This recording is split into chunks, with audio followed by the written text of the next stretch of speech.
प्रतीत हो रहा है कि कोई हनुमान को भ्रमित करने की चेष्टा कर रहा है। कहीं ये भ्राता रावण का कोई गुप्तचर तो नहीं?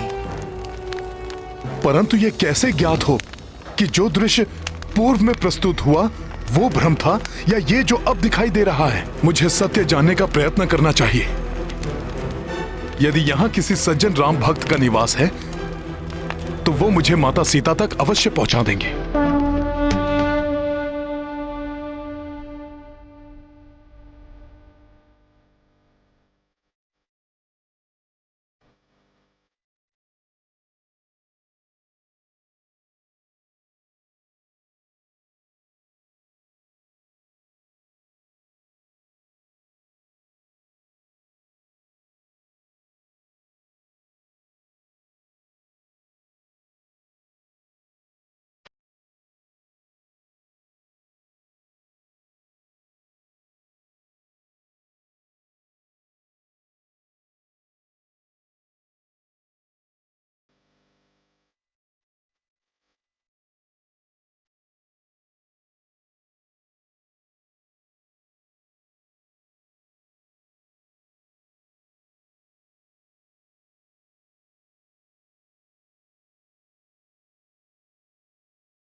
इस लंका में इस समय मेरे सिवा और कौन प्रभु श्री राम के नाम का जाप कर सकता है?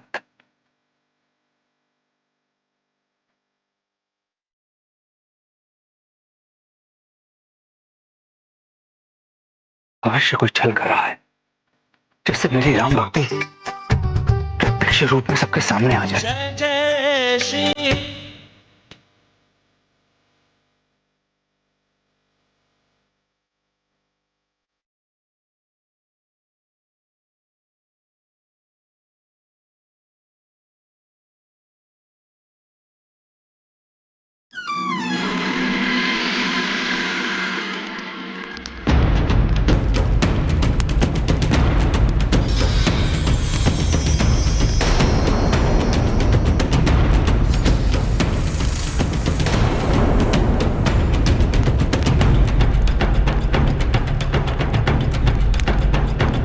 कौन है आप और यहां मेरे द्वार के पास क्या कर रहे हैं? और ये क्या नाम है जिसकी महिमा आप गा रहे हैं? ये वही नाम है जो भक्तों को प्राण वायु प्रदान करता है और पापियों को मृत्यु। ये वो नाम है जो इस जग का ही नहीं अपितु समूचे ब्रह्मांड का आधार है। संसार की रचना, सृष्टि का विस्तार सब इसी नाम से संभव है। यही नाम जीवन का स्रोत है और इसी नाम में जग का उद्धार निहित है। और उस नाम से आप भी परिचित हैं, राम। इस नाम की यहां लंका में कोई मान्यता नहीं है। यदि जीवित रहना चाहते हैं तो जहां से आए हैं वहीं लौट जाइए। राम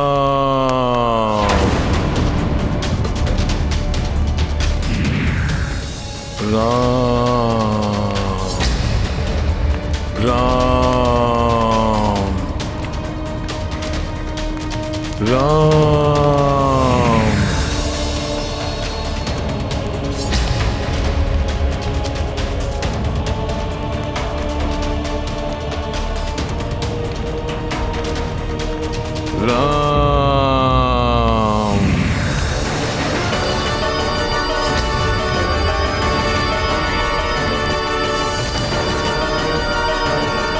राम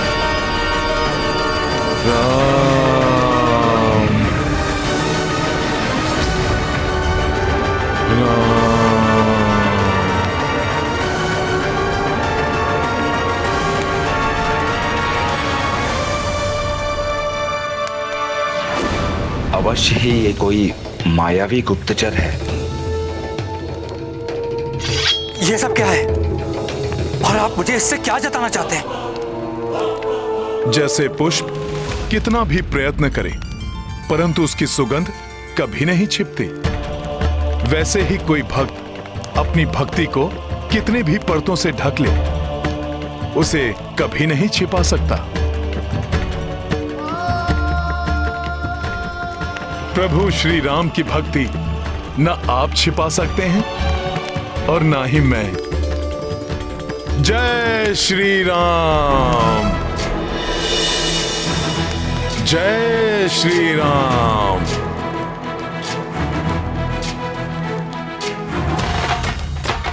यदि आप मुझे रावण का कोई गुप्तचर समझ रहे हैं तो आप निशंक हो जाएं, मैं वो नहीं हूं।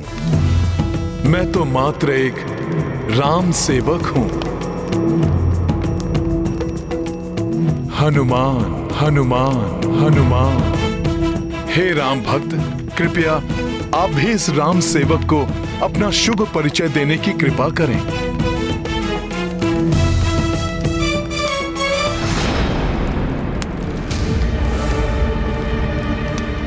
पहले आप भीतर आइए।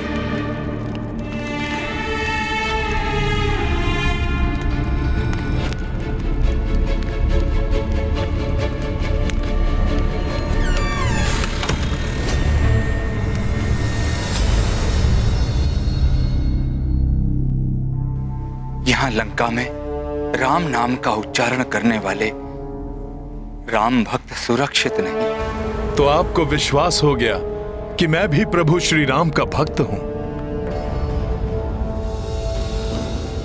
इतने विनीत स्वर में, इतनी मधुरता से प्रभु श्री राम नाम की महिमा का वर्णन करने वाला उनका कोई श्रेष्ठ भक्त ही हो सकता है।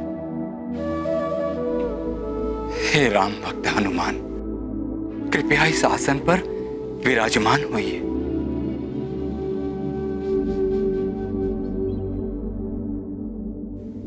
मुझे क्षमा करें, मैं एक बहुत ही महत्वपूर्ण कार्य के लिए यहां आया हूं। जब तक वो कार्य पूर्ण न हो जाए मैं ना तो भोजन कर सकता हूं और ना ही विश्राम। हे राम भक्त, कृपया अपना परिचय देकर मुझे कृतार्थ करें। मैं लंकेश रावण का अनुज भ्राता विभीषण।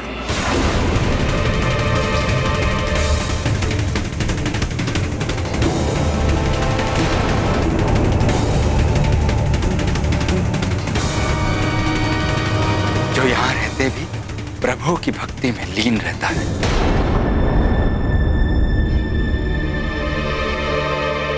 आप अवश्य विचार कर रहे होंगे कि राक्षस होते हुए भी मेरे हृदय में प्रभु श्री राम की भक्ति की ज्योति कैसे प्रज्वलित हो रही है।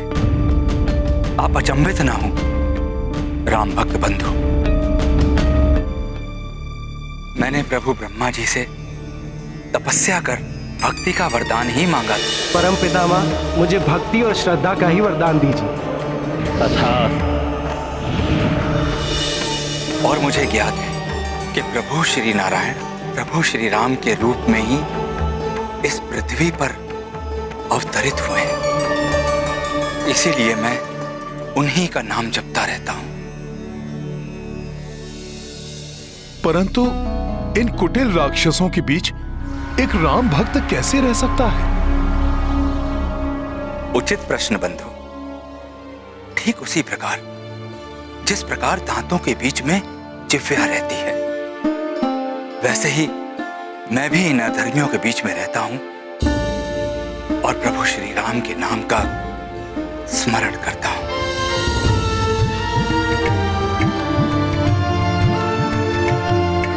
हे भक्त श्रेष्ठ, अब आप मुझे अपने बारे में विस्तार से बताने की कृपा करें।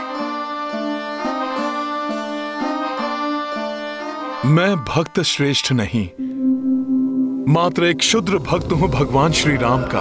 उन्हीं का दूत हूं मैं और यहां माता सीता को ढूंढने आया हूं।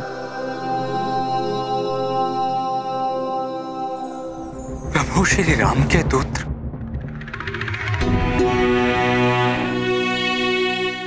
आप धन्य हैं, जो आपको प्रभु श्री राम के दूत बनने का परम सौभाग्य प्राप्त हुआ। और मेरा दुर्भाग्य देखिए, इस राक्षस कुल में जन्म लेने के कारण मैं तो प्रभु के समीप जाने के सुख प्राप्त करने की कल्पना भी नहीं कर सकता। ऐसा ना कहें, प्रभु श्री राम अपने भक्तों में भेद नहीं करते। कुल, परिवार उनके लिए निरर्थक हैं। व्यक्ति के गुण ही उनके लिए सर्वोपरि हैं। मुझे देखिए, एक वानर होते हुए भी उन्होंने मुझे अपने चरणों में स्थान दिया है, और उनका नाम लेकर मैं माता सीता को ढूंढने इतने विशाल सागर को पार कर यहां तक आ गया।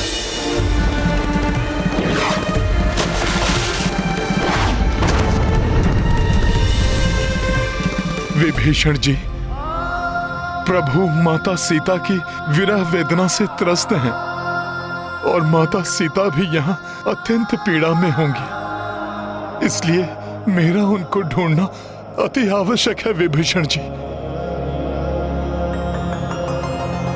प्रभु श्री राम की विरह वेदना का कारण मेरा ही अग्रज रावण। मैंने उन्हें समझाने का बहुत प्रयत्न किया, परंतु उन्होंने मेरी एक ना सुनी। मेरा दुर्भाग्य देखिए, प्रभु श्री राम का भक्त होने के पश्चात मैं उनके किसी कार्य नहीं आ सका।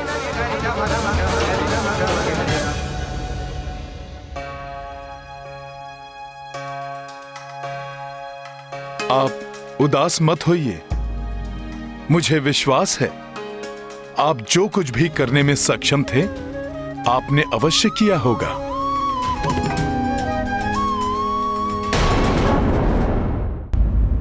परंतु दंभी रावण की कुबुद्धि ने उसे कुछ भी समझने में असमर्थ कर दिया है। आप निश्चिंत रहें, पाप और पापी दोनों का अंत अवश्य होता है। अब रावण का विनाश काल भी समीप आ गया है। उसे अवश्य प्रभु के हाथों उसके दुष्कर्मों का दंड मिलेगा। परंतु यदि आप राम काज में सहायक बनने के इच्छुक हैं, तो कृपा कर मुझे ये बता दीजिए कि माता सीता कहाँ स्थित हैं? अवश्य बताऊंगा, किंतु जहां तक मुझे ज्ञात है, वो स्थान तो पूर्णतः राक्षसी सुरक्षा के घेरे में। यदि आप वहां तक पहुंच भी गए, तो वहां से लौटकर आना असंभव है। उसकी चिंता आप ना करें। श्री राम के नाम में इतनी शक्ति है कि उस नाम का उच्चारण ही सब संकट दूर कर देता है। आप मुझे मात्र इतना बता दें कि मुझे यहां से किस ओर और कहां जाना है।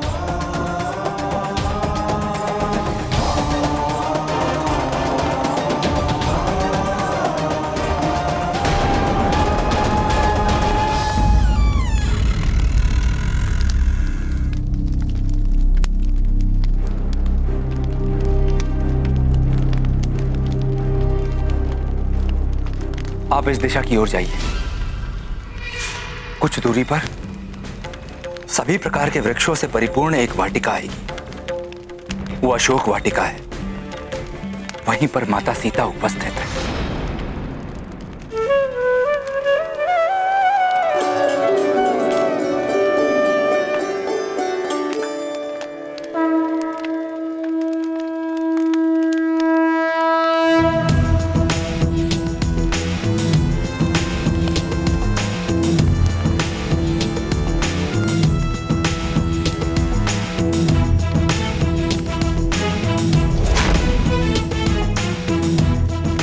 मुझे आज्ञा दे भक्त विभीषण, मैं शीघ्र ही अपना प्रयोजन सिद्ध करने में सफल होकर प्रभु श्री राम के निकट लौटूं।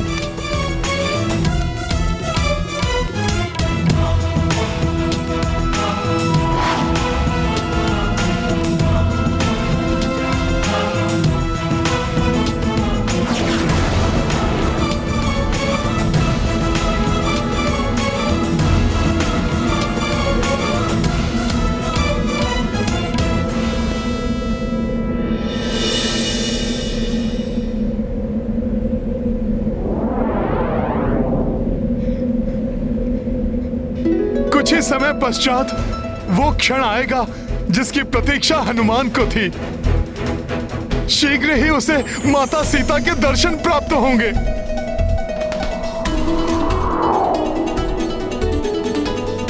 फिर मैं उन्हें सभी घटनाओं का संपूर्ण विवरण दूंगा और विस्तार से प्रभु श्री राम की स्थिति भी बताऊंगा। माता सीता हनुमान को देखकर अवश्य प्रसन्न होंगी।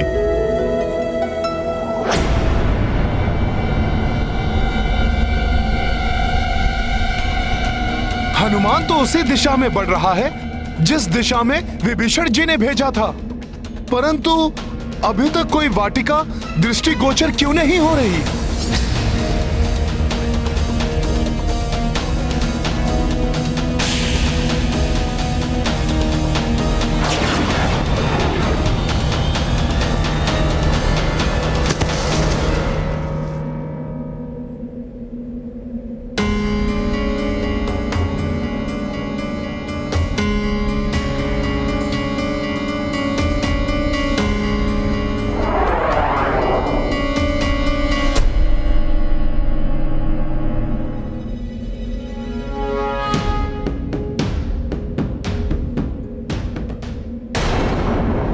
माता, आप कहां स्थित हैं? ये ज्ञात होने के पश्चात भी मैं आपको क्यों नहीं ढूंढ पा रहा हूं माता? क्या मैं इस योग्य ही नहीं कि मैं आपको ढूंढ सकूं?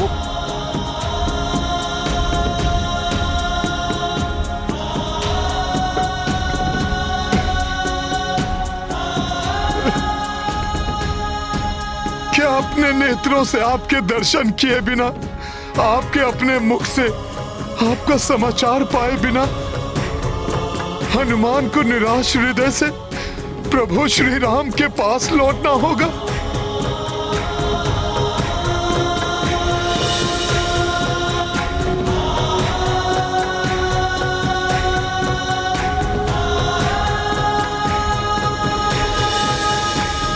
नहीं नहीं, यदि प्रभु श्री राम और भैया लक्ष्मण से जाकर हनुमान ने यह समाचार दिया कि वो लंका से असफल होकर लौट आया है, तो इस विषाद से ग्रस्त होकर प्रभु श्री राम अपने प्राण त्याग देंगे।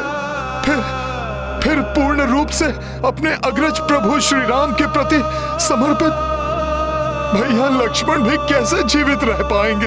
और उनकी प्रतीक्षा कर रहे उनके भ्राता भरत और शत्रुघ्न भी ये शोक समाचार सुनकर अपने प्राण छोड़ देंगे।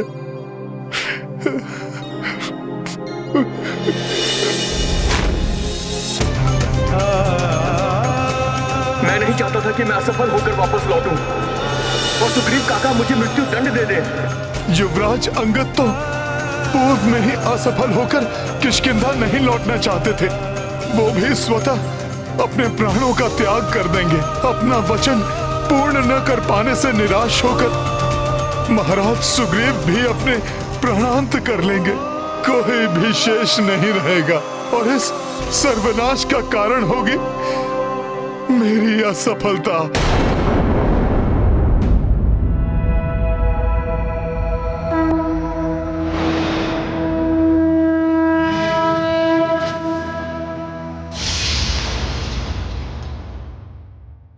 नहीं, हनुमान ये कदापि नहीं होने देगा। मेरा सफल होना अनिवार्य है।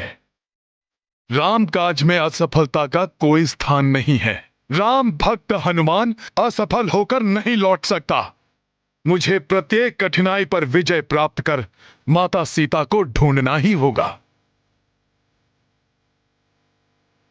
श्री राम नाम का स्मरण कर पुनः इस कार्य में लगना ही होगा और अपने जीवन के ध्येय को प्राप्त करना ही होगा। जय श्री राम, जय श्री राम, जय श्री राम।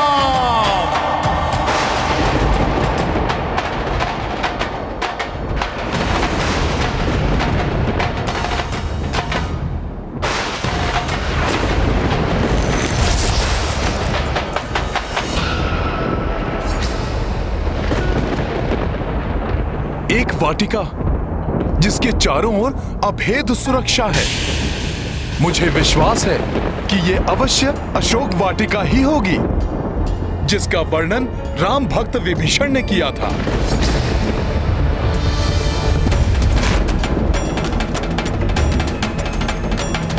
जय श्री राम।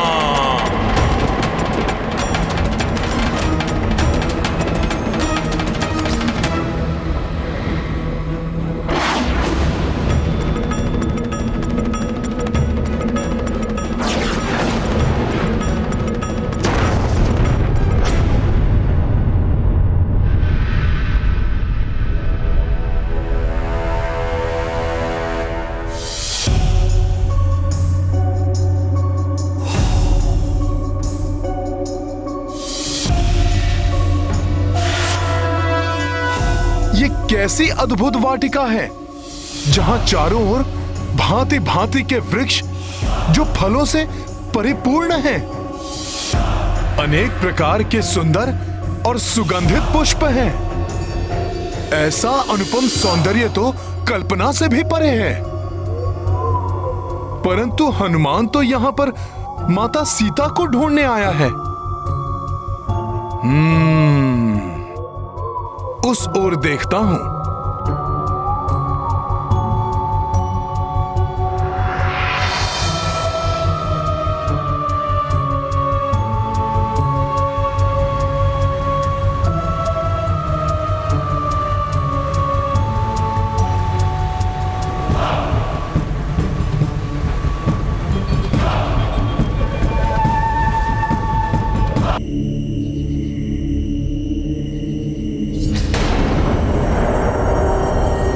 इतनी कड़ी सुरक्षा, पग पग पर अस्त्र शस्त्र से सुसज्जित राक्षसियां।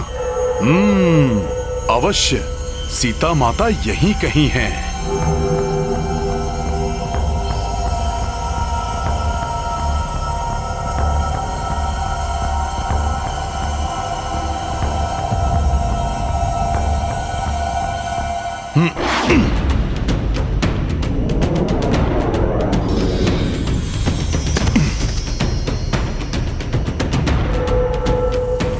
यदि माता सीता यहीं पर हैं, तो मैं अब भी उनके दर्शन प्राप्त करने में असमर्थ क्यों हूं? कैसा मूर्ख वानर हूं मैं इतने समय से यही विचार कर रहा हूं कि मैं माता सीता को ढूंढूंगा, मैं उनका पता लगाऊंगा, मैं उनको प्रभु श्री राम का संदेश दूंगा, मैं ये करूंगा, मैं वो करूंगा। परंतु इस मैं के विचार में हनुमान तो यह भूल ही गया कि माता की इच्छा के बिना उनके दर्शन प्राप्त करना असंभव है। भक्ति में दंभ और अभिमान का कोई भी स्थान नहीं है हनुमान।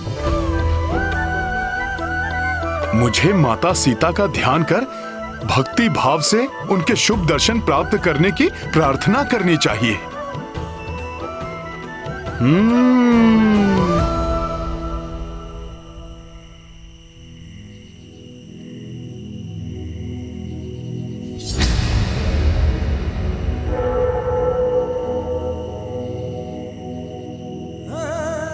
हे माता सीता, इस श्री राम सेवक प्रभु के इस तुच्छ दूत को दर्शन देने की कृपा करें, ताकि ये सेवक अपने प्रभु के काम आ सके। मुझे कोई संकेत देकर अपने समीप बुलाइए माता। हनुमान को अपने शुभ दर्शन दीजिए माता।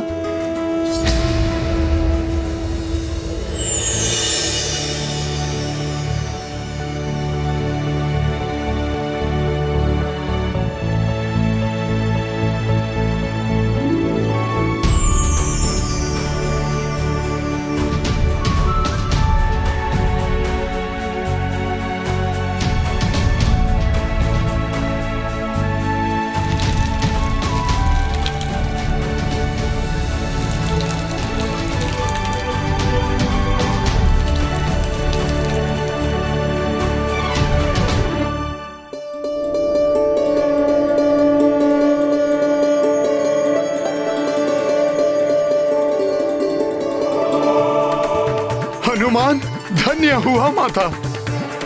आपके अलौकिक दर्शन प्राप्त कर मेरा रोम रोम पुलकित हो गया है माता। आपके समान शीलवान और दिव्य आभा से मंडित और कौन हो सकता है माता। आपके दर्शन से मेरा व्याकुल हृदय शांत हो गया है माता। निराशा उल्लास में परिवर्तित हो गई है।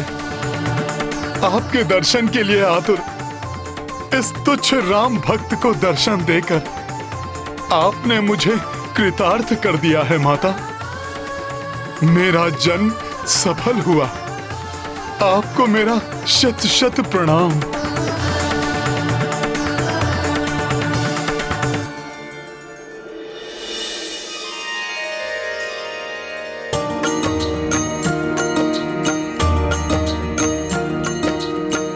दिव्य प्रकाश पुंज कपि देखी, तरु की ओट बैठी बैदेही। हनुमत डाल बसे एक छोरा, मात को देखे भाव विभोरा। सिया राम जय हनुमान, राम सिया राम जय हनुमान।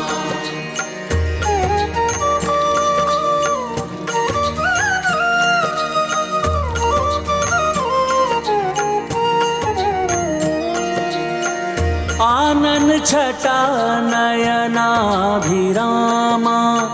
मन ही मन बजरंग प्रणामा। पवन तनय भय धन्य विलोचन, खोज ली जानकी संकट मोचन। सिया राम जय हनुमान, राम सिया राम जय हनुमान। ये गाथा महाबली हनुमत की, रुचिकर लीला राम भगत की। जय जय जय रघुनंदन राम, जय जय जय महाबली हनुमान।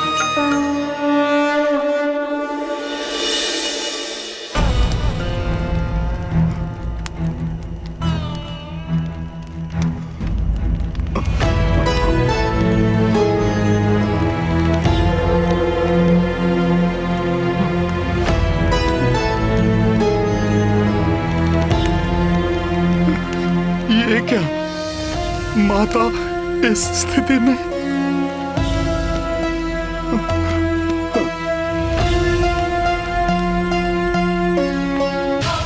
माँ माँ माँ, धर्मशील मिथिला नरेश जनक की पुत्री, पुण्यात्मा महाराज दशरथ की पुत्र वधू और मेरे आराध्य प्रभु श्री राम की अर्धांगिनी, दुख की छाया भी सदैव जिनसे दूर रही होगी, आज उन्हें विरह की अग्नि में तपते हुए देखने को विवश है मेरे नेत्र। नियति की कैसी क्रूर क्रीड़ा है ये। उधर जल बिन मछली के भांति प्रभु श्री राम तड़प रहे हैं और इधर माता सीता प्राण बिन देह की भांति कांतिहीन हो गई है।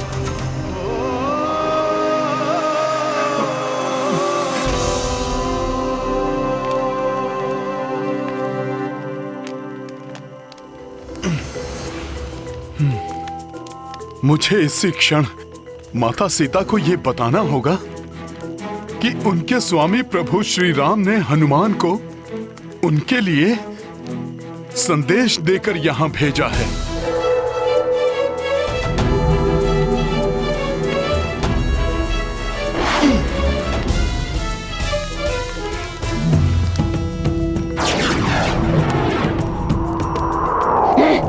ये क्या था? यहाँ कोई आसपास है क्या?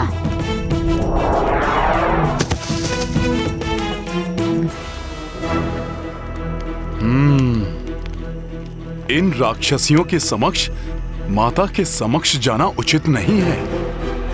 मुझे माता के एकाकी होने की प्रतीक्षा करनी होगी।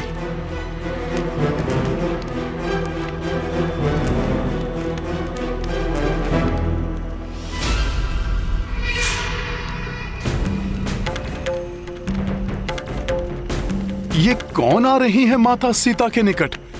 कहीं ये माता को प्रताड़ित ना करें।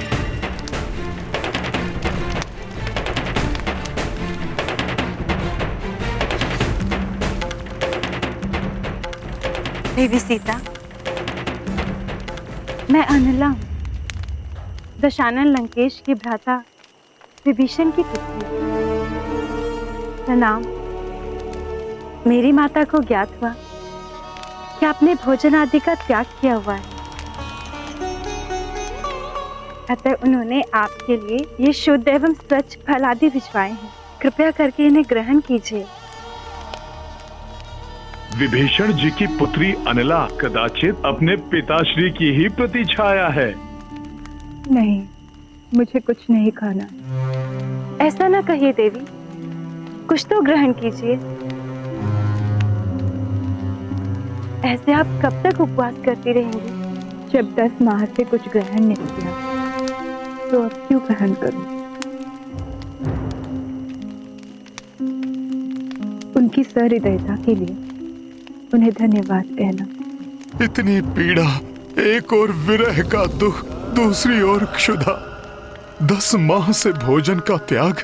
सत्य है, नारी की सहनशीलता की कोई सीमा नहीं। माता, आपकी इस तपस्या को नमन है मेरा। मुझे मात्र मेरे स्वामी की प्रतीक्षा है। भले ही मेरे प्राण मेरी काया क्यों न छोड़ दे, किंतु तब तक एक ग्रास भी नहीं ग्रहण करूंगी जब तक मेरे स्वामी यहाँ आकर उस दुष्ट रावण को उसकी करनी का दंड नहीं दे देते। सीता! लंकेश का नाम आदर से ले, समझी? देवी सीता, साक्षी लंकेश के विरुद्ध कुछ भी कहना आपके लिए हितकर नहीं होगा। लंकेश कभी भी किसी भी क्षण यहाँ आ सकते हैं।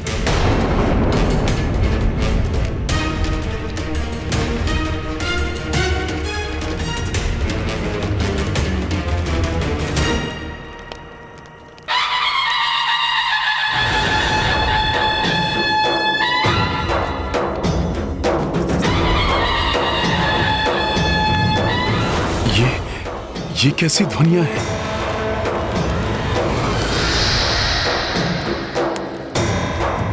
प्रसन्नता से अपने भाग्य को स्वीकार कर ले सीता।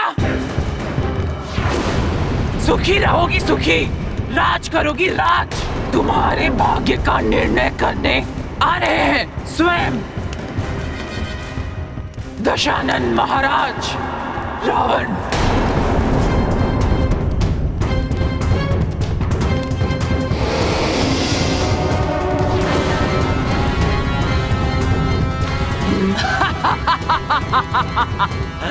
वो देखो,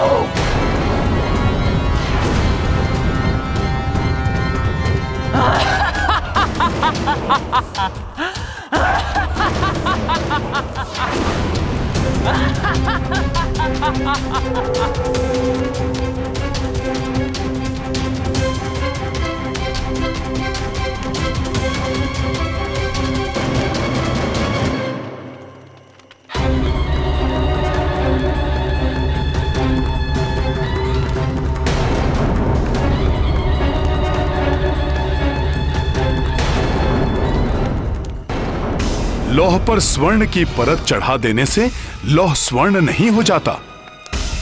तुम्हारी ये भव्यता तुम्हारी दुष्टता को नहीं छिपा सकती राक्षस राज रावण।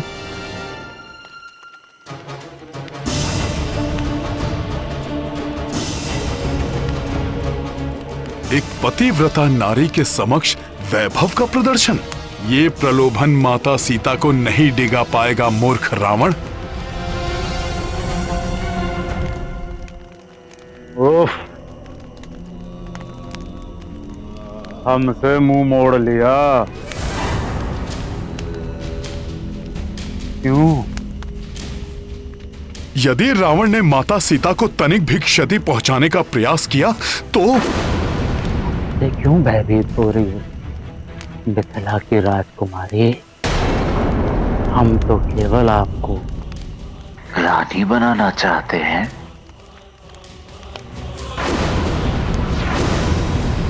इसमें हमने क्या अपराध किया? हाँ, अपराध तो हुआ है, किंतु वो अपराध आपके इस मोह लेने वाले रूप से हुआ है। अपराध आपके इन खंजन नैनों से हुआ है। कटकामिनी, गजगामिनी, अपराध हुआ है तो आपके शीतलता प्रदान इस चंद्रवदन से हुआ है।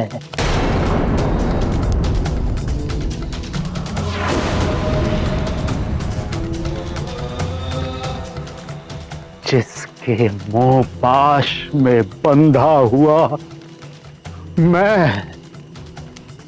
महाबली, महाऐश्वर्यशाली लंकेश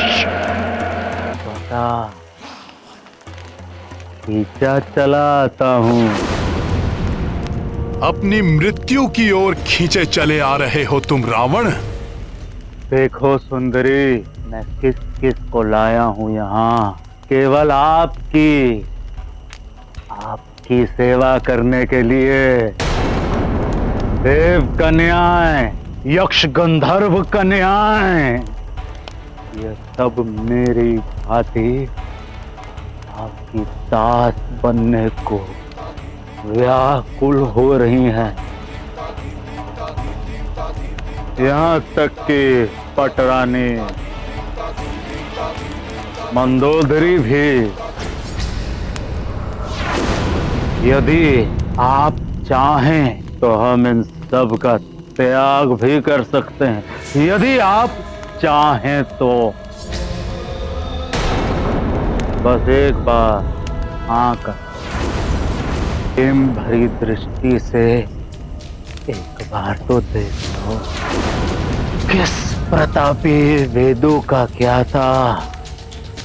महाबली रावण का प्रस्ताव विगत 10 माह से निरंतर ठुकराती जा रहे हैं आप, और मैं बेचारा बावला दिन रात मात्र आप ही के विषय के बारे में सोच रहा हूं। मेरे असीम प्रेम का इतना अनादर ना करो जनक नंदिनी।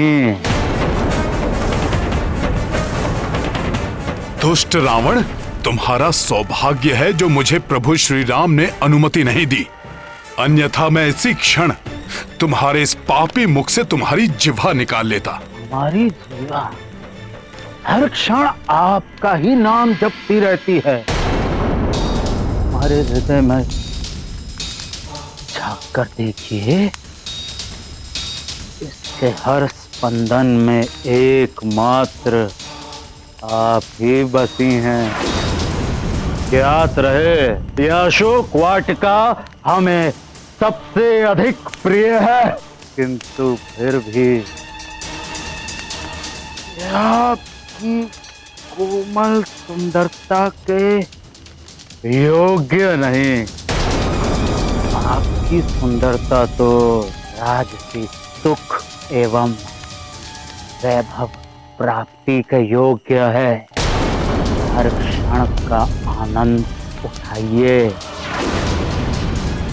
स्मरण रहे, मिथिला की राजकुमारी, बीता हुआ समय और जाता हुआ यौवन लौट के वापस नहीं आता।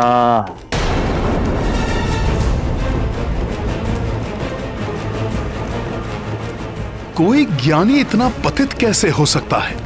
शिष्टता की सारी सीमाएं लांघ रहा है ये दुष्ट। अरे कैसी दैन्य स्थिति बना ली है आपने अपनी। क्षीण हुआ श्रृंगार, आभूषण विहीन देह, मैले हुए वस्त्र, पत्थर की शैया, अनवरत उपवास। क्या मिला आपको ये सब त्याग करके? मैं आपको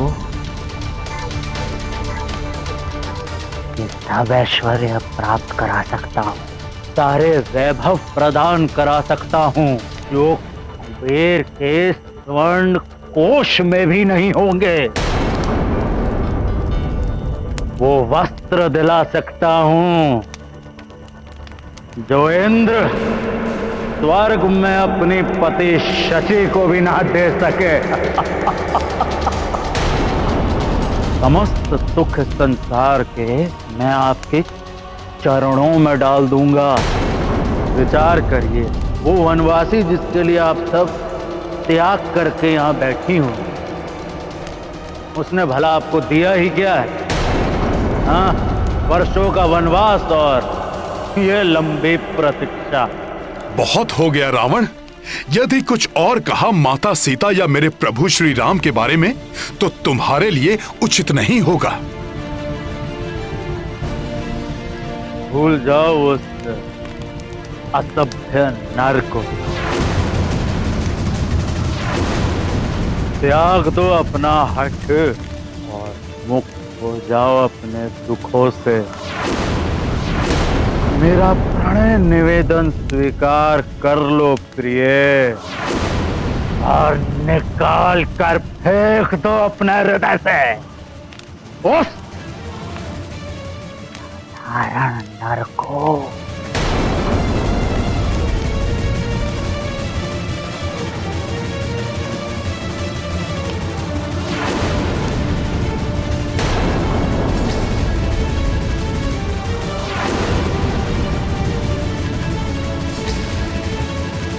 श्री राम, श्री राम, श्री राम।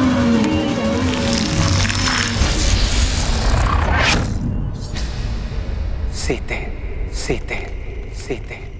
शीघ्र ही ज्ञात करो वो जानकी कहाँ है जिसके बिना मैं अधूरा हूं।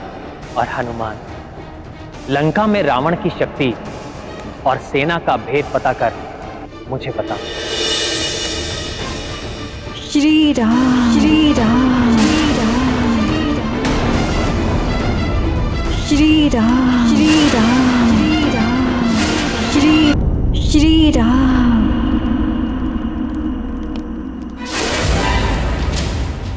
किसके लिए अपना ये अमूल्य समय नष्ट करे जा रही हो प्रिय? उस वलकल वस्त्र में लिपटे नर के लिए जिसकी विजय की कोई आशा नहीं। वो अपना राजपाट और भाग्य गवाकर वन वन भटकता है, धरती पर सोता है। ये तो शंका हो रही है कि वो कहीं जीवित भी है कि नहीं।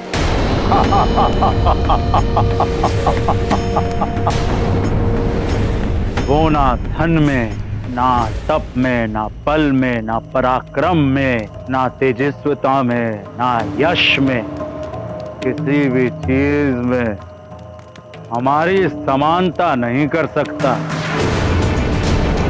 एक कृतांगी और नर नहीं, लंकेश दशानन रावण है तुम्हारे योग्य, जिसने मानव ही नहीं, यक्ष, गंधर्व, नवग्रह सब पर विजय पाई है।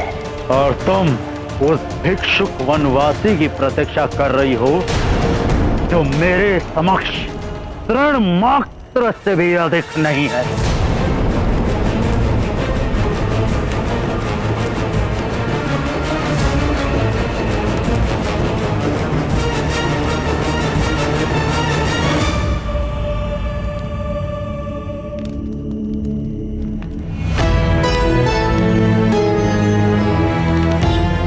यदि तुम इतने ही पराक्रमी हो तो मेरे स्वामी के समक्ष मेरा हरण करते।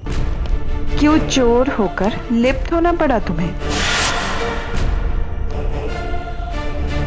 पहले तो मेरे स्वामी को छल से दूर किया मुझसे,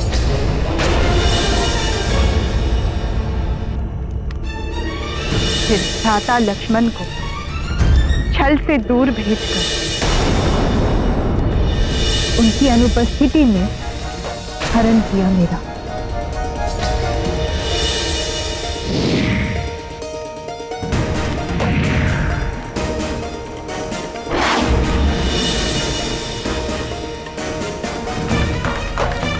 प्रतापी ने, कायर हो तुम रावण। कायर, दुर्बल, सियार।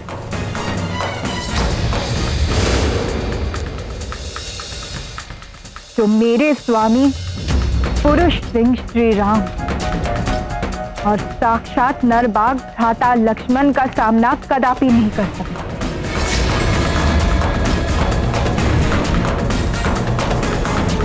कायर ही नहीं, मूर्ख ही हो तुम रावण, जो मुझे स्वर्ण, माणिक और ऐश्वर्य आदि का प्रलोभन दे रहे हैं।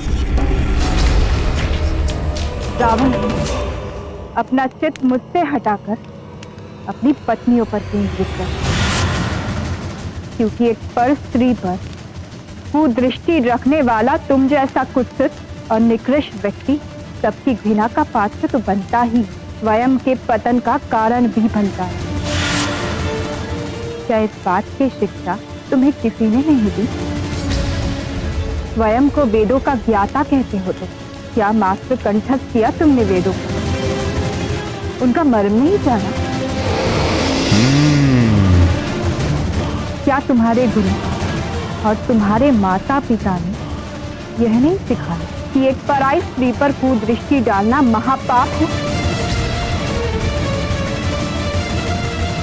रावण, एक पर स्त्री पर कुदृष्टि डालकर तुमने जो अधर्म की अग्नि प्रज्वलित की है, वो तुम्हारी इस स्वर्ण नगरी लंका को जलाकर मोम की भांति पिघला दी।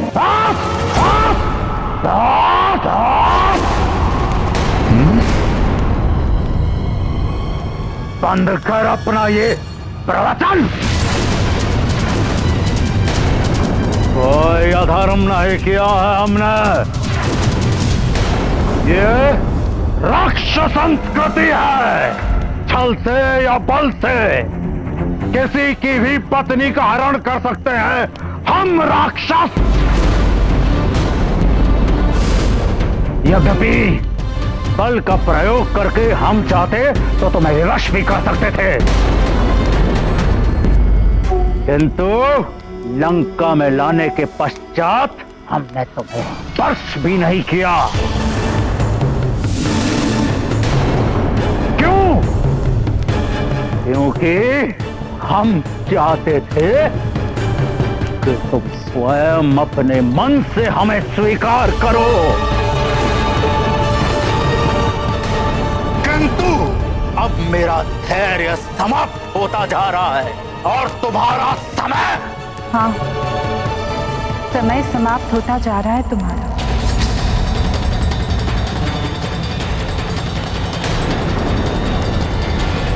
क्योंकि यदि मेरे स्वामी यहाँ आ गए तो समझो तुम्हारा विनाश आ गया।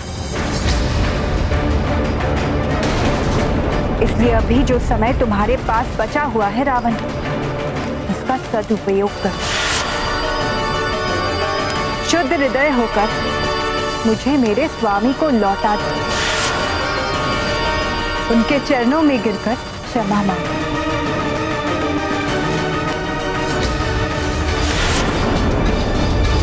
क्षमा?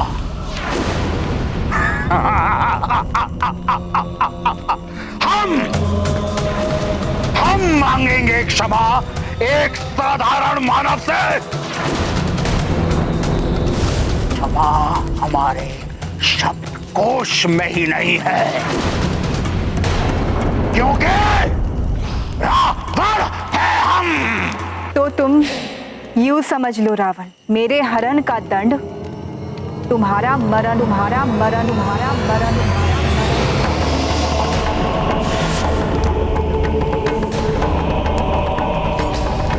जिन्हें तुम साधारण मानव समझ रहे हो, उनके धनुष की टंकार मात्र से ही तुम्हारी ये लंका थरथरा उठेगी। उनके कंक पत्र वाले तीर चीर दे तुम्हारी और तुम्हारे राक्षसों की छाती। मान लीजिए स्वामी, देवी सीता की बात, आप क्यों अपने विनाश को आमंत्रण दे रहे हैं? विनाश तो अब तुम्हारा होकर ही रहेगा दुष्ट रावण। कहते हैं पुरुष स्त्री से जितना उन्होंने विनय करता है वो उसका उतना ही अधिक प्रिय हो जाता है, किंतु मैं तुम्हारे साथ जितने मीठे वचन बोलता हूँ तुम मेरा उतना ही तिरस्कार करती हो। तुम मेरी दया के योग्य नहीं हो।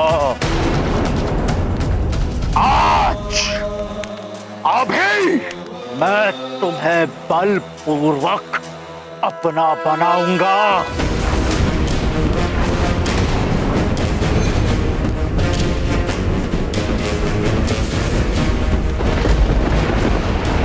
अन्यथा तुम्हारा अंत करके सदा के लिए तुम्हारी तृष्णा से मुक्त हो जाऊंगा।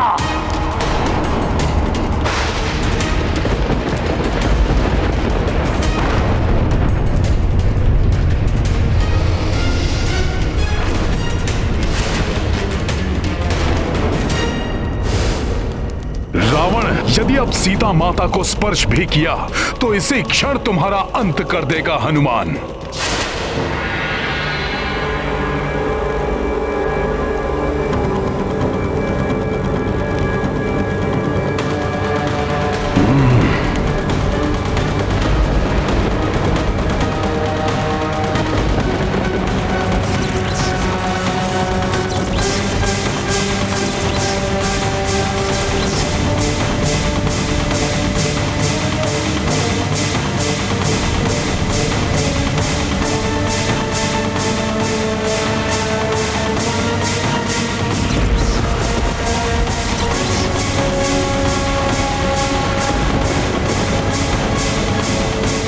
स्वामी,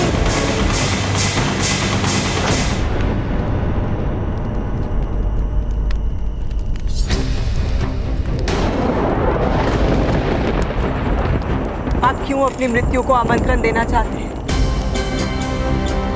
क्या आपको स्मरण नहीं है वो शाप जो नर कुबेर की गुहार के कारण ब्रह्मदेव ने आपको दिया था, जब आपने रंभा की इच्छा के विरुद्ध उन पर बल प्रयोग किया था?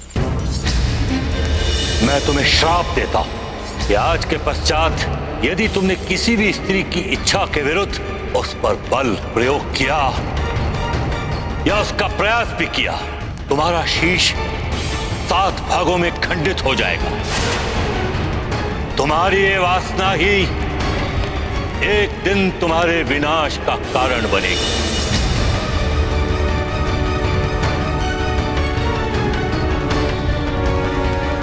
मैंने बल प्रयोग किया और मेरे 100 टुकड़े नहीं नहीं, श्राप सत्य भी हो सकता है।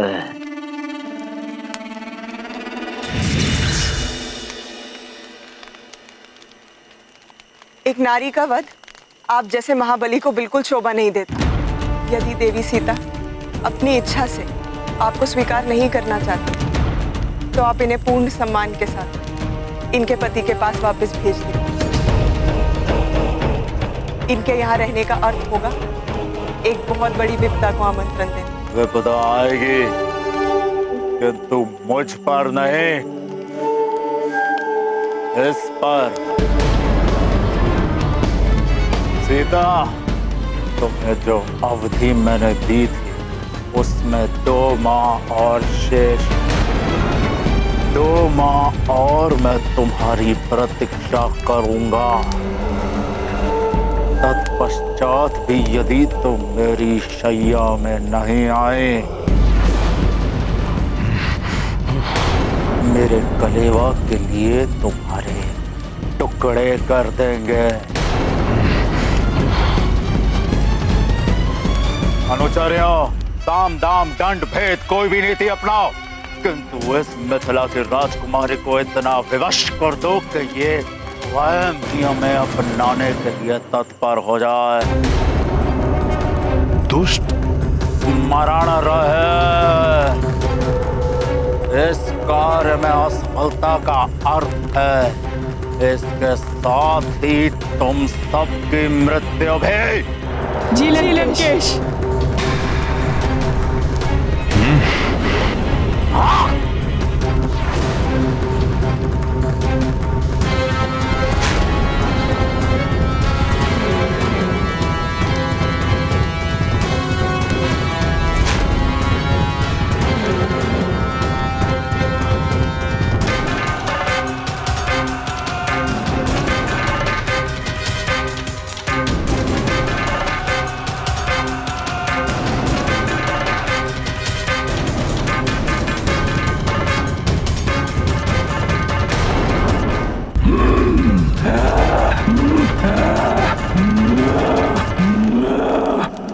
बहुत शांत रह लिया मैं।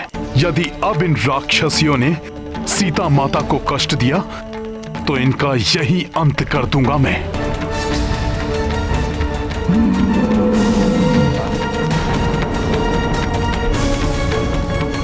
ये राक्षसियां कुछ भी कर लें, किंतु हनुमान के रहते माता सीता को कोई क्षति नहीं पहुंचा सकती।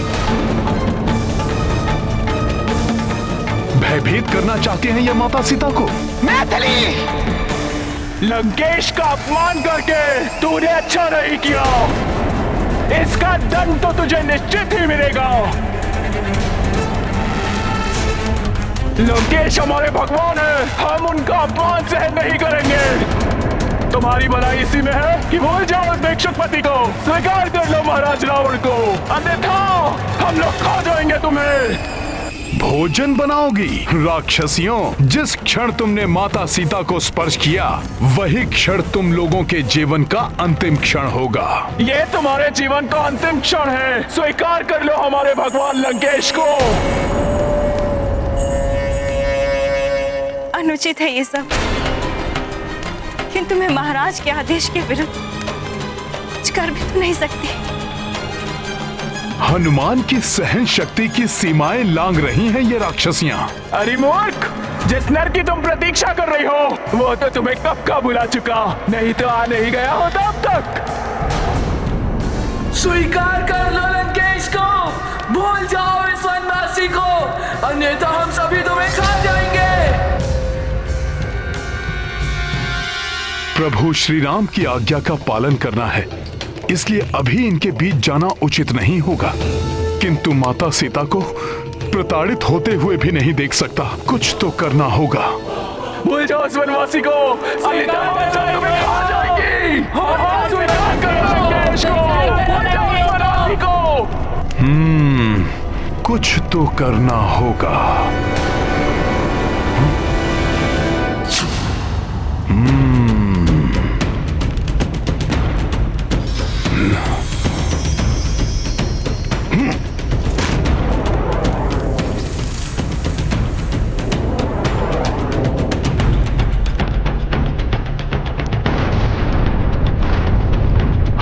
ये क्या?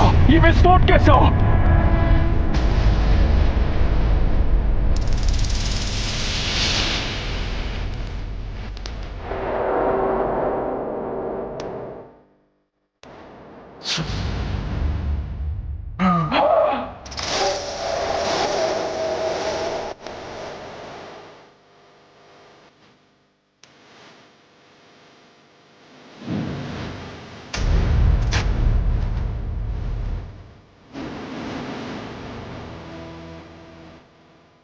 ये क्या हुआ? किसने किया ये? अवश्य कोई है वहां पर। जो कोई भी है वहां पर बच के नहीं जा पाएगा। चलो।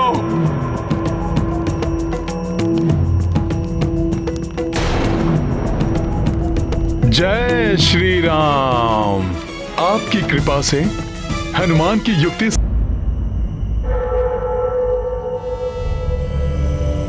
त्रिजटा, ये क्या हुआ? तुम इतना भयभीत क्यों हो त्रिजटा?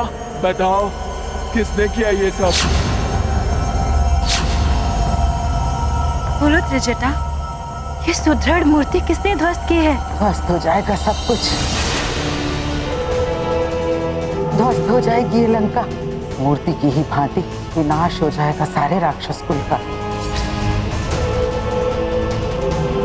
क्या नरकट प्रलाप किए जा रही हो त्रिजटा? क्या हुआ?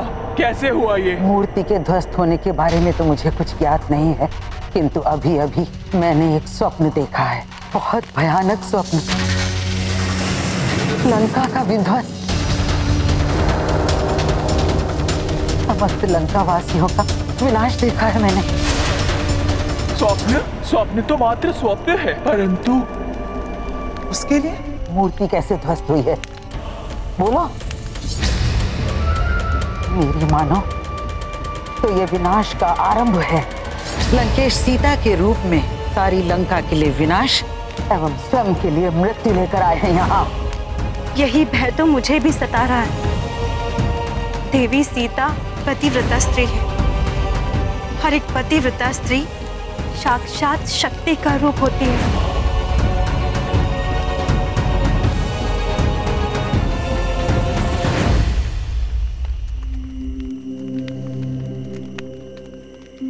माता को इस असीम दुख से मुक्त कराने के लिए हनुमान को इसी समय जाकर उन्हें अपने और प्रभु श्री राम के बारे में बताना होगा।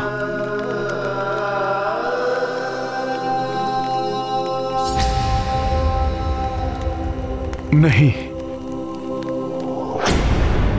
किंतु कहीं ऐसा ना हो जाए कि मुझे इस वानर रूप में देखकर माता और अधिक भयभीत हो जाएं, या कहीं माता मुझे रावण का गुप्तचर ना समझ लें। मूर्ख हो तुम सब, एक स्वप्न मात्र से भयभीत हो गई। किंतु त्रिजटा का देखा हुआ सपने सदैव सत्य होता है, और प्रातः काल का समय, प्रातः काल के स्वप्न भविष्य में सदैव सत्य होते हैं। ये बताओ कि तुमने देखा क्या स्वप्न में? मैंने देखा वो वनवासी राम अपने अनुज लक्ष्मण के साथ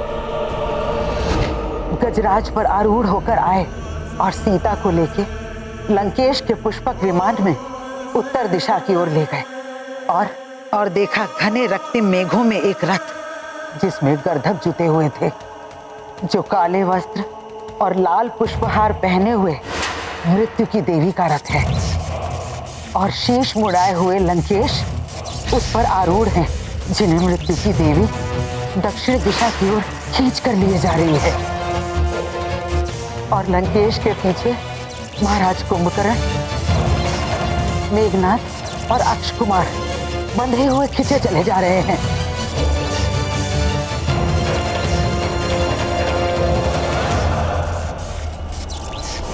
और पीछे छूट गई है ध्वस्त लंका, खंडहर बनी हुई, जहाँ चारों ओर अग्नि ही अग्नि दिखाई दे रही है। हमारी सोने की चमकती हुई लंका जलकर काली हो गई है। ऐसा भयानक दृश्य था कि किसी की भी आत्मा कांप उठे। मेरा अंतर्मन स्पष्ट संकेत दे रहा है मुझे कि देवी सीता का आना साक्षात मृत्यु की देवी का आगमन है।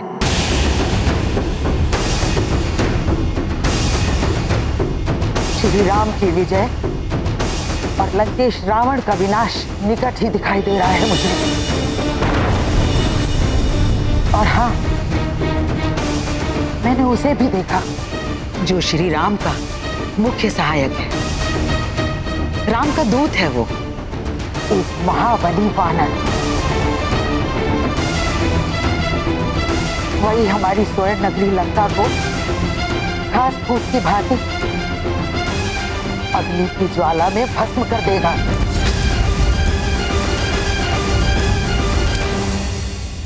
शत्रु कितना भी भयभीत करे, पर आत्मविश्वास के साथ पूरी दृढ़ता से उसका सामना करना चाहिए।